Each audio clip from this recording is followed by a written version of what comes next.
Seigneur, ta parole est grande, elle demeure à jamais. Ta parole est infaillible, rien ne peut la supprimer. Bienvenue à vous, chers spectateurs, ainsi qu'à tous nos spectateurs dans le monde entier, dans un nouvel épisode de notre émission d'études quotidiennes Toute la Bible, dans laquelle nous étudions tous les livres de la Bible, de la Genèse à l'Apocalypse. Dans notre étude du livre du Cantique des Cantiques, l'un des livres poétiques de l'Ancien Testament, qui décrit la relation d'amour entre le Seigneur et son peuple, nous en sommes au chapitre 7, partie 2, du verset 10 à la fin du chapitre, puis le chapitre 8, et voici le dernier épisode du livre du Cantique des Cantiques. Permettez-moi tout d'abord d'accueillir notre invité, le serviteur du Seigneur, qui est avec nous au studio, le docteur Farid Zaki. Bienvenue, docteur Farid. Merci beaucoup. Bienvenue aussi à nos invités, honorés de vous recevoir. Docteur Farid, après que le marié ait passé en revue la beauté de la mariée dans les versets 1 à 9, la mariée dit à partir du verset 10 du chapitre 7, « Je suis à mon bien-aimé et son désir se porte vers moi. Viens, mon bien-aimé, sortons dans la campagne pour passer la nuit au village. Dès le matin, nous irons aux vignes pour voir si la vigne pousse, si la fleur s'ouvre, si les grenadiers fleurissent. Là, je te donnerai mon amour. » Que veut dire la mariée dans ces versets? Elle a atteint le sommet de la compréhension de sa relation avec l'époux. L'âme qui a fait l'expérience du Christ croît, grandit. D'abord, elle a dit « mon bien-aimé est à moi et moi à lui ». Puis elle a dit « je suis à mon bien-aimé est à moi ». Puis elle a dit « je suis à mon bien-aimé et son désir se porte vers moi ». Elle s'est oubliée. Et elle s'est rendue compte que non seulement elle le désirait, mais que lui aussi la désirait. Certains disent que c'est une sorte de prétention et d'orgueil. Au contraire, c'est le comble de l'humilité.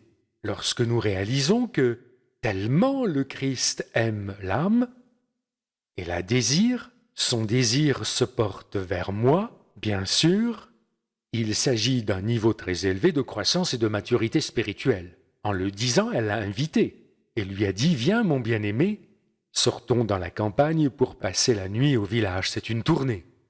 C'est une tournée à plusieurs lieux. Le premier lieu, c'est la campagne et les vignes. Le premier, c'est la campagne et les villages. Le deuxième lieu, c'est dans un cercle un peu plus étroit, les vignes. Le troisième lieu est aux portes des maisons. Dans ces trois images, nous voyons un appel de l'épouse à l'époux, « Viens à mon service ». Il y a trois types de services ici qui sont très beaux. Elle sert et veut lui donner un rapport sur son service. Un rapport sur son service, c'est vrai. La campagne et le village, à l'extérieur, représentent le service des missionnaires qui ont à cœur de prêcher constamment l'Évangile aux âmes. Et le Seigneur Jésus était le prédicateur par excellence, qui allait toujours de village en village voisin pour prêcher la parole de Dieu. Après cela, nous entrons dans un domaine plus restreint. Dès le matin, nous irons aux vignes pour voir si la vigne pousse, si la fleur s'ouvre. Cette fleur, c'est la vigne ou le raisin qui va apparaître. Les petites fleurs. Si les grenadiers fleurissent, c'est-à-dire que les fleurs ont poussé, ça nous montre son sens de l'observation. Elle se rend à la vigne et ses yeux sont ouverts. Comment va cette grappe, cette fleur, cette tige en plein dans le ministère du berger? De l'assistance spirituelle.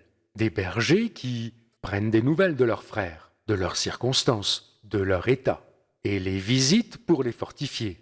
Les missionnaires vont dans les campagnes et les bergers s'en vont dans les vignes. Mais il y a un troisième paysage. Elle dit « Les mandragores diffusent leur parfum à nos portes. Se trouvent tous les meilleurs, fruits nouveaux et anciens. Mon bien-aimé, je les ai gardés pour toi. Les meilleurs fruits, certains nouveaux, d'autres anciens. Je les ai gardés. L'enseignant. Quel est le rôle de l'enseignant? Il a les meilleurs fruits. Il étudie la Bible. Et Dieu lui donne toujours de vieilles études qu'il a déjà étudiées, mais doit approfondir. Il doit toujours étudier de nouvelles choses Et quand il commence à enseigner au peuple de Dieu, le Seigneur lui donne l'ancien et le nouveau. Le Christ, à lui la gloire, dans Matthieu 13, la parabole du royaume des cieux, a dit « Tout spécialiste de la loi instruit de ce qui concerne. Le royaume des cieux ressemble à un maître de maison qui tire de son trésor des choses nouvelles et des choses anciennes, c'est-à-dire qu'il a de nouvelles choses, mais aussi des enseignements étudiés avant. 3 magnifiques images du service. Merci, nous allons faire une pause puis poursuivre notre étude. Chers spectateurs, je vous retrouve après la pause, ne quittez pas. La passion est aussi inflexible que le séjour des morts.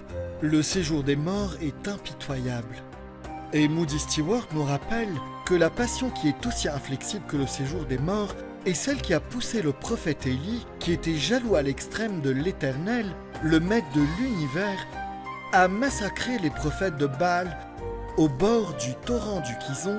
Et c'est la passion qui a animé l'apôtre Paul et l'a poussé à dire « Si quelqu'un n'aime pas le Seigneur Jésus-Christ, qu'il soit maudit. » Maranatha.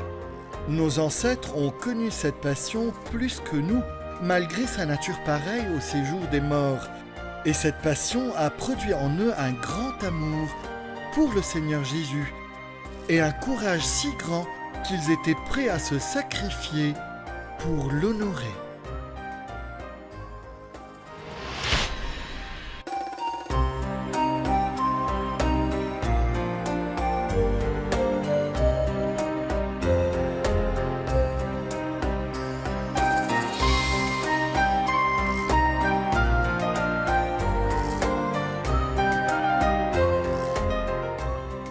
Nous revoici, chers spectateurs, pour poursuivre notre étude dans le dernier épisode du livre du Cantique des Cantiques, la dernière partie du chapitre 7 et le chapitre 8 aussi.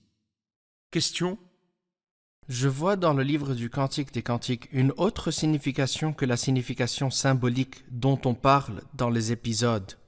J'aimerais donc connaître le sens littéral de ces textes. Par exemple, les mandragores diffusent leur parfum. À nos portes se trouvent tous les meilleurs fruits, nouveaux et anciens. Mon bien-aimé, je les ai gardés pour toi. Que dit la mariée au marié? Et quel est le sens Exactement. littéral de ces versets? D'accord. Comme nous venons de le dire en expliquant le sens symbolique, qu'il s'agit avant tout d'une image où l'épouse veut que l'époux l'accompagne dans ses pérégrinations ou ses voyages. Elle veut aller à la campagne.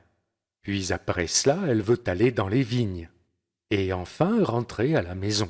Ceci est l'image littérale. Donc elle lui dit « Viens mon bien-aimé, viens avec moi.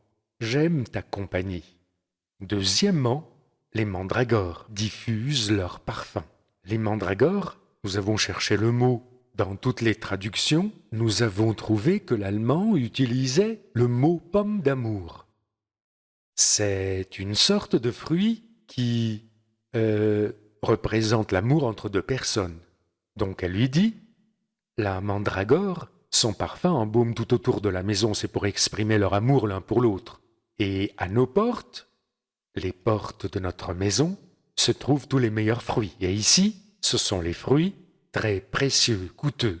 Il y a des fruits très très chers. Certains d'entre eux viennent d'apparaître, viennent d'émerger sur les arbres et d'autres sont vieux. Et par amour pour toi, je les ai gardés pour toi, mon bien-aimé. Remarquez à quel point elle est attachée à lui et veut qu'il soit avec elle. Et de plus, elle lui garde des choses, elle ne les prend pas pour elle, mais elle les lui offre. Passons au chapitre 8. Le chapitre 8 commence par un souhait. Il commence par dire « Si seulement tu étais comme mon frère, si seulement tu avais été allaité par ma mère. Je te rencontrerai dehors, je t'embrasserai et l'on ne me mépriserait même pas. Je te conduirai, je t'amènerai chez ma mère, tu m'instruirais et je te ferai boire du vin parfumé, du jus de mes grenades. Que sa main gauche soutienne ma tête et que de sa main droite il m'enlace. » Que signifient ces mots qui commencent par « si seulement tu étais » ? En ce qui concerne les croyants de tous les temps avant le nôtre où nous vivons, leur relation avec Dieu était un souhait. L'image qu'ils avaient n'était pas claire, n'était pas lumineuse comme dans le Nouveau Testament. Elle lui dit « J'aimerais avoir une relation très étroite avec toi, mais comment l'atteindre ?» Mais nous, dans le Nouveau Testament, nous n'avons pas de souhaits, mais plutôt des certitudes. Donc ici, elle lui dit, si seulement tu étais comme mon frère et que tu avais été allaité par ma mère, quel serait le résultat? Elle voulait plusieurs choses. Te rencontrer, t'embrasser, te conduire. Je t'amènerai chez ma mère, tu m'instruirais. 5 souhaits. Cependant, dans le Nouveau Testament, pour chacun de nous, Quand les vous dites souhaits. pour nous dans le Nouveau Testament, cela veut-il dire pour l'Église et pour le Christ? Oui, après, Cela veut dire que le premier verset est l'un des signes qui confirment que cela ne s'applique pas exclusivement au Christ et à l'Église, Non. mais encore, comme nous le disons, à la relation de Dieu avec son peuple terrestre qui Oui. reviendra à lui dans le futur, ou même son peuple ancien qui souhaitait entrer en relation avec lui. il le souhaitait, Mais c'est nous ça. ne pouvons pas, à la Mais- lumière du Nouveau Testament, aujourd'hui, l'Église ne peut pas prier et dire si seulement tu étais comme mon Non, frère. non. Nous avons ce qui est plus sublime que cela. Le Christ a dit de nous, j'annoncerai ton nom à mes frères. Oui. Parfait.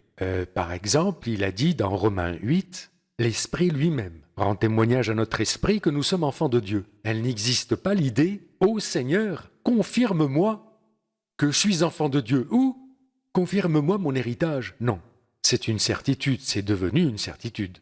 C'est pourquoi le langage diffère entre les deux testaments. Le langage de l'Ancien et celui d'aujourd'hui, le Nouveau.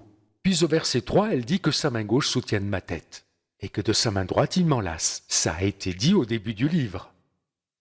Au chapitre 2, elle a dit aussi que sa main gauche soutienne ma tête et que de sa main droite il m'enlace.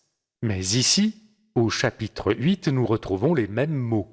Ce qu'elle a goûté, elle veut le vivre sans cesse. La gauche et la droite. Le cœur, les émotions et la force, le bras.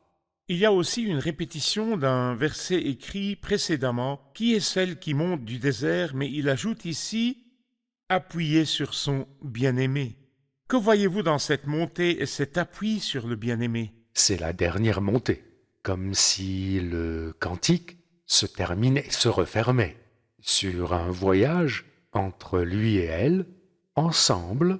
Voilà, le voyage s'achève. Je vois que nous quittons le désert. Les croyants quitteront la vie. Mais la vie est dure, avec toutes ses détresses et ses difficultés. Cependant, la magnifique image, c'est qu'ils montent appuyés sur le bien-aimé. Et constamment, ils sont en état de confiance et de dépendance envers lui, en exerçant une foi totale en lui. Je t'ai réveillé sous le pommier, c'est là que ta mère est tombée enceinte de toi. C'est là qu'elle est tombée enceinte et t'a donné le jour. Quel est le lien entre le pommier et l'éveil des sentiments et des émotions entre le marié et la mariée? Le livre commence par « Pareil à un pommier au milieu des arbres de la forêt, tel est mon bien-aimé parmi les jeunes hommes. » Il compare le Christ à un pommier, et nous avons précisé que le pommier se distingue des autres arbres par son ombrage, très large, car ce n'est pas un arbre très haut, mais de taille moyenne, plein de feuilles, alors il étend son ombre. De plus, les pommes sont accessibles à qui est en dessous. Assis ou debout, on n'a qu'à tendre le bras pour cueillir une pomme. Il y a donc l'ombre et la nourriture, le fruit. Sous le pommier où le Christ est toujours présent et en sa présence, les sentiments entre le croyant et le Seigneur s'enflamment et s'embrasent. Le verset 6 est aussi un appel. « Fais de moi comme une empreinte sur ton cœur, comme une empreinte sur ton bras, car l'amour est aussi fort que la mort, la passion est aussi inflexible que le séjour des morts. Ces ardeurs sont des ardeurs de feu, une flamme de l'Éternel. » Il parle d'un appel ou comme s'il disait « si seulement, fais de moi comme une empreinte sur ton cœur, comme une empreinte sur ton bras. » Elle dit car l'amour et elle commence à décrire l'amour. Que voyez-vous là? Un souhait, à présent réalisé pour nous. Quel est donc ce souhait? Si seulement tu pouvais m'assurer que ton amour pour moi continuera et ne cessera jamais. Fais de moi comme une empreinte, c'est-à-dire un sceau, seal, ce que nous scellons, cachetons sur ton cœur, l'amour, sur ton bras. Le bras, c'est la force, la puissance. Elle voulait s'assurer que son amour était pour elle et sa force était pour elle. Mais aujourd'hui, nous pouvons dire que s'il s'agit d'amour, Qui nous séparera de l'amour du Christ? Serait-ce la détresse, l'angoisse, la persécution, la faim, le dénuement, le danger ou l'épée? Mais qu'en est-il de sa force? De la puissance du Christ, il dit, Christ grand prêtre, par conséquent, il peut aussi sauver parfaitement ceux qui s'approchent de Dieu à travers lui. Sa force est pour nous. Donc son amour et sa force sont déjà présents dans l'Ancien Testament. Nous les trouvons dans l'habit du grand prêtre. C'est que les enfants d'Israël étaient gravés ou même scellés sur des pierres précieuses.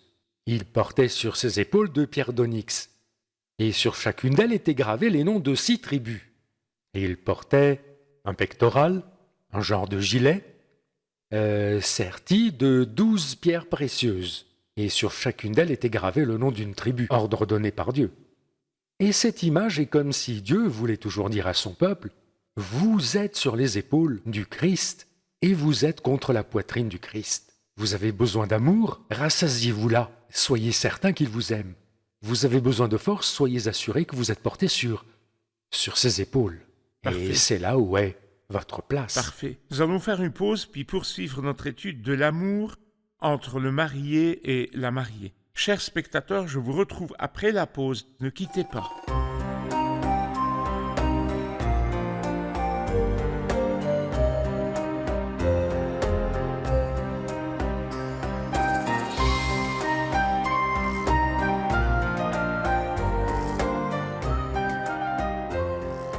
Nous revoici, chers spectateurs, pour poursuivre notre étude du dernier chapitre du livre du Cantique des Cantiques. Dr Farid, je vous ai posé une question avant la pause sur l'empreinte sur le cœur et le bras et vous avez développé ce point. Nous avons besoin d'entendre parler d'amour. L'amour est aussi fort que la mort. La passion est aussi inflexible que le séjour des morts. Ces ardeurs sont des ardeurs de feu, une flamme de l'Éternel. Verset 7. Les grandes eaux ne pourront pas éteindre l'amour, ni les fleuves le submerger. Même si un homme offrait tous les biens de sa maison contre l'amour, il ne s'attirerait que le mépris. Que voyez-vous dans les qualités de l'amour ici? Il n'y a rien de plus fort que la mort. Lorsqu'elle arrive et pousse sa main sur quelqu'un, aucune force ne peut arracher cette personne à la mort. L'amour est considéré comme ce qu'il y a de plus fort parmi les hommes. C'est la chose la plus forte. L'amour est fort. L'amour de Jésus pour nous est très fort, très très fort. Mais il s'accompagne de jalousie.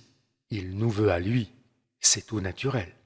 Paul dit, je vous ai fiancé à un seul époux.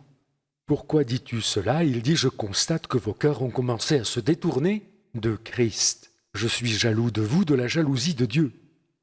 Parce que je vous ai fiancé à un seul époux pour vous présenter à Christ comme une vierge pure. Car l'amour est fort, mais la passion est aussi inflexible que le séjour des morts, ce qui est encore une référence à la mort et l'esprit qui quitte le corps. Les choses les plus fortes parmi les hommes, l'amour et la jalousie. La flamme de la jalousie de Dieu à notre égard brûle comme un feu, car notre Dieu est en effet un feu dévorant. Après cela, il dit, les grandes eaux ne pourront pas atteindre l'amour, ni les fleuves Le submerger. le submerger. Ce qui veut dire que tous les facteurs qui éteignent son amour ne l'affectent pas. Et de notre côté, que Dieu nous vienne en aide, nous aussi, quels que soient les facteurs qui arrivent, ils n'affectent pas notre amour pour lui. Car il dit ensuite, même si un homme offrait tous les biens de sa maison contre l'amour, il ne s'attirerait que le mépris, et je l'applique. Première application, nous. Qu'est-ce que Dieu attend de nous? Travail, labeur, manœuvre? Non. L'amour. Je t'aime ou pas? Simon, fils de Jonas, m'aimes-tu? Le plus que le Seigneur recherche et attend, l'amour. Mais je veux aussi l'appliquer à la relation entre conjoints. Qu'attend une épouse de son époux? Est-ce qu'elle attend des choses, des cadeaux? C'est bon, mais si tout cela est offert et plus, sans expression d'amour, il n'est rien de rien. L'amour est la chose la plus forte qu'attend le Seigneur de nous et nos familles dans nos relations.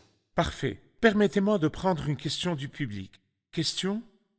Au verset 8, il est dit « Nous avons une petite sœur qui n'a pas encore de poitrine. Que ferons-nous de notre sœur le jour où on la réclamera ?» Qu'entendons ici par petite sœur? Quel est le sens du verset 8, docteur Farid? Tout d'abord, le premier sens général, c'est lorsque l'épouse est satisfaite de l'amour de son époux, elle commence à se détourner d'elle-même Vers les autres. et à s'occuper des autres. Elle dit « Nous avons une petite sœur qui n'a pas encore grandi. » Bon, que ferons-nous d'elle le jour où on la réclamera? C'est-à-dire, un jour, elle se mariera. Que devons-nous faire? Et ceci nous montre, en premier, l'application spirituelle. C'est que les croyants s'occupent des plus faibles parmi eux, qu'ils prennent soin des plus faibles. Les plus Parfois, faibles nous, des faibles. nous regardons les faibles et nous les critiquons. Comment pouvez-vous ne pas comprendre cela? Comment pouvez-vous vivre sans consécration? Non. Les plus faibles ont besoin de plus de soins, de plus d'attention. Il dit, si elle est un rempart, nous construirons sur elle des créneaux en argent. Le rempart nous montre le sens spirituel, la séparation. Mais il y a des croyants qui comprennent que tout ce qui est demandé, séparez-vous, séparez-vous. Il dit non. Vous devez savoir qu'il y a rédemption.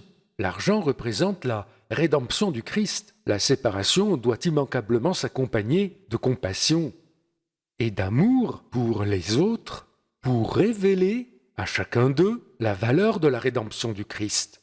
Et si elle est une porte, nous la décorerons. Nous la fermerons avec une planche de cèdre. Nous parlons ici d'une porte recouverte. Et les planches de cèdre parlent de quoi? Du Christ. Il veut dire que c'est une porte par laquelle les gens entrent et sortent, mais l'important, ce n'est pas qu'ils entrent et sortent, mais l'important, c'est que les gens voient le cèdre, c'est-à-dire le Christ. C'est le point de vue spirituel pour nous. Mais n'oublions pas que ça a aussi un sens prophétique. Pour le petit reste pieux Qui reviendra à qui Dieu. reviendra, elle dit, nous avons une petite sœur qui n'a pas encore grandi. Ceux qui reviendront en premier au Seigneur sont les 2 tribus de Juda et Benjamin. Mais elles ont des sœurs, 10 tribus, Dispersés. dispersées, et elles n'ont aucune maturité spirituelle. Donc, elle prend soin d'elles. Qu'est-ce qu'elle leur fait? Je veille à leur donner de l'argent. Je veille à leur expliquer la rédemption du Christ et leur expliquer aussi les gloires du Christ, les planches de cèdre. Parfait. Les versets 13 et 14 concluent le livre et l'épisode. Habitants des jardins, des compagnons, prête attention à ta voix. Fais-la-moi entendre. Elle dit, prends la fuite, mon bien-aimé, montre-toi pareil à la gazelle ou au jeune cerf sur les montagnes aux aromates. J'ai remarqué qu'elle lui disait toujours « Viens, mon bien-aimé », mais ici, elle lui dit « Prends la fuite, mon bien-aimé ». Que voyez-vous là? Tout d'abord, c'est comme si nous avions atteint ici le sommet, à la fin du livre, même si cette partie est la victoire et le couronnement de l'amour. Donc, il a hâte qu'elle parle. Habitante des jardins, des compagnons prête attention à ta voix, fais-la-moi entendre. Vis comme un témoin pour moi. Vis en méditant et en parlant constamment de moi. Elle lui répond et dit « Prends la fuite, mon bien-aimé, montre-toi pareil à la gazelle. » Elle a hâte qu'il revienne pour se lier à lui. Et elle veut lui dire « Tu me manques tellement, allez, viens, Et emmène-moi loin d'ici, marchons ensemble. partons ensemble. » Et sois aussi rapide que la gazelle, agile, ou comme les jeunes cerfs qui sautent par-dessus les collines et les montagnes. Le livre se termine sur une très belle note, très élevée, qui est le désir d'une union éternelle sans séparation. Elle l'appelle tout au long du livre « Viens, mon bien-aimé, viens, mon bien-aimé ». Et quand il vient la prendre, il la prend comme s'il la prenait et s'enfuyait de la terre. Elle attend le moment où elle ne sera plus seule, mais où elle ira avec lui et où il l'emmènera loin de cet endroit. Amen. Que Dieu vous bénisse, Dr Farid. J'ai beaucoup apprécié la parole de Dieu et le fait d'étudier avec vous. Mon cœur déborde d'adoration pour le Seigneur à chaque mot où nous voyons combien le Seigneur a de la compassion pour les croyants, combien Amen. Dieu aime les croyants. L'amour est aussi fort que la mort. La passion est aussi inflexible que le séjour des morts. Je vous remercie, revoyons l'épisode. J'aimerais bien, après la révision, conclure cette étude par une prière pour que le Seigneur en fasse une bénédiction pour chaque Amen. Nous téléspectateur. allons passer en revue l'épisode et conclure par une prière. Qu'avez-vous appris? Ma Bible est merveilleuse et mon Dieu l'est encore plus. Et je dis à tous ceux qui doutent de la Bible ou la remettent en question, lisez-la et je suis sûre que la parole vous saisira. Parce que la Bible dit, ma parole ne revient pas à moi sans effet. Amen. Nous étions dans le désert, mais nous ne sommes pas seuls, et nous ne pouvons pas marcher seuls. Mais qui est celle qui monte du désert appuyée sur son Amen. bien-aimé? Amen. Après avoir étudié ce livre, j'ai senti à quel point il est merveilleux, beau et doux. Pas seulement le livre, mais aussi son auteur. Et mon désir a augmenté comme la mariée le lui a dit à la fin, qu'elle voulait le voir et lui a dit de se dépêcher. Je lui dis que le jour de notre rencontre sera le plus beau jour de ma vie. Merci, que Dieu vous bénisse. Nous nous retrouverons, si Dieu le veut, dans un nouveau livre. Dr Farid, pouvons-nous dire une prière pour les spectateurs et pour ce livre? Amen. Seigneur, toi qui nous es cher, Jésus le Christ, nous te remercions de nous avoir donné l'intelligence de croire en toi et aussi d'aimer par-dessus tout ton livre et de l'étudier. Nous te confions cette étude sur le livre du Cantique des Cantiques, confiant et demandant que tu l'utilises comme source de bénédiction pour les âmes. Utilise ce livre pour la croissance et le progrès spirituel et pour une plus grande appétit d'étude et aussi de témoigner de toi. Nous remettons tout ce travail entre tes mains en te demandant d'en faire quelque chose pour la gloire de ton nom et le bien de toutes les âmes. Et à toi, Seigneur Jésus, toute la gloire. Amen. Amen. Chers spectateurs, nous remercions Dieu, nous sommes arrivés à la fin de cet épisode. La chose la plus précieuse que je laisse entre vos mains est de lire la Bible et de profiter de la prière du serviteur du Seigneur, frère Farid, pour vous et pour tous les spectateurs, afin qu'à travers ces mots, le Seigneur vous fasse l'aimer. Et aussi, les dernières paroles du livre, « Prends la fuite, mon bien-aimé, dépêche-toi, mon bien-aimé. Viens, mon bien-aimé, nous avons hâte de te voir, Seigneur. Mais à propos, si le Seigneur vient, il ne prendra que ceux qui croient en lui, sa mariée seulement. Ceux qui ont accepté le Christ comme leur sauveur personnel seulement. Si le Christ vient, serez-vous avec lui au ciel? Vous emmènera-t-il avec lui? Désirez-vous être avec lui? Acceptez le Christ comme votre sauveur personnel. Dites-lui « Amen, viens, Seigneur Jésus » et entendez-le dire « Oui, je viens bientôt. Amen, viens, Seigneur Jésus ». Je vous retrouve dans un nouvel épisode et un nouveau livre. Que la grâce soit avec vous.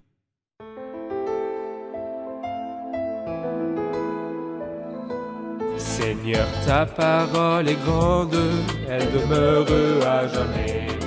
Ta parole est infaillible, rien ne peut la supprimer.